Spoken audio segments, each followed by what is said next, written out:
ସ୍ୱଚ୍ଛତା ମଣିଷକୁ କ'ଣ ଆଗକୁ ବଢ଼ିବାରେ ସାହାଯ୍ୟ କରେ ବା ନିଜର ମନ ପ୍ରଫୁଲ୍ଲ ରଖେ, ପ୍ରସନ୍ନ ରଖିଥାଏ। ପରିବେଶ ସ୍ୱଚ୍ଛ ରହିଲେ ରୋଗ ବୈରାଗ୍ୟରୁ ମୁକ୍ତ ମିଳିଥାଏ।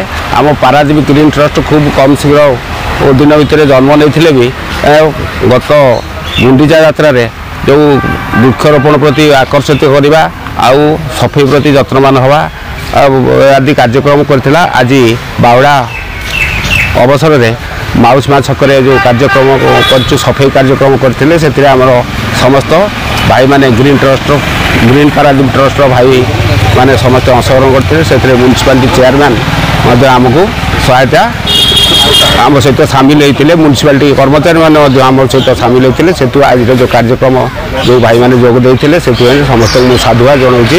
ଆଗାମୀ ଦିନରେ ଆମେ କେମିତି ବୃକ୍ଷରୋପଣ ପ୍ରତି ଯତ୍ନବାନ ହେବା, ଯେଉଁ ବୃକ୍ଷ ବି ରୋପଣ କରିଛେ ତାର କେମିତି ରକ୍ଷଣାବେକ୍ଷଣ କରାଯିବ ସେ ଦିଗରେ ଦୃଷ୍ଟି ଦେବା ପାଇଁ ସମସ୍ତ ଭାଇମାନଙ୍କୁ ମୁଁ ଅନୁରୋଧ କରୁଛି।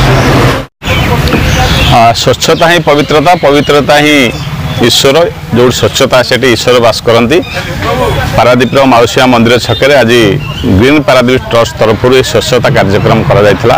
ସମସ୍ତ ପାରାଦୀପର ସମସ୍ତ ପ୍ରିଣ୍ଟ ପ୍ରେସ୍ ମିଡ଼ିଆର ବନ୍ଧୁମାନେ, ଏ ଗ୍ରୀନ୍ ଟ୍ରଷ୍ଟର ସମସ୍ତ ସଭ୍ୟ କର୍ମକର୍ତ୍ତା ସମସ୍ତେ ମିଳିମିଶି ଆଜି ମାଉସୀମା ଛକକୁ, ପାରାଦୀପର ମାଉସୀମା ଛକକୁ ଆଜି ସ୍ୱଚ୍ଛତା କାର୍ଯ୍ୟକ୍ରମ ସଫେଇ କାର୍ଯ୍ୟକ୍ରମ କରିଥିଲେ। ତେଣୁ ଆମ ସମସ୍ତ ମନରେ ସ୍ୱଚ୍ଛତା ପ୍ରତି ଆଗ୍ରହ ଦରକାର। ରୋଗ ବୈରାଗ୍ୟ ବଞ୍ଚିବା ପାଇଁ, ସହରର ସ୍ୱଚ୍ଛତା ସୁନ୍ଦରତା ରକ୍ଷା କରିବା ପାଇଁ ଏ ବହୁତ ଏକ ମହାନ କାର୍ଯ୍ୟ। ଏଥିରେ ସମସ୍ତେ ଆମେ ଅନୁପ୍ରାଣିତ ହେବା। ଏ କାର୍ଯ୍ୟରେ ସମସ୍ତେ ସାମିଲ ହେବା। ଆମ ସହରକୁ ସ୍ୱଚ୍ଛ ରଖିବା, ସୁନ୍ଦର ବଜାୟ ରଖିବା ଏବଂ ସୁନ୍ଦର ସହର ଗଠନ କରିବା ସହାୟକ ହେବା।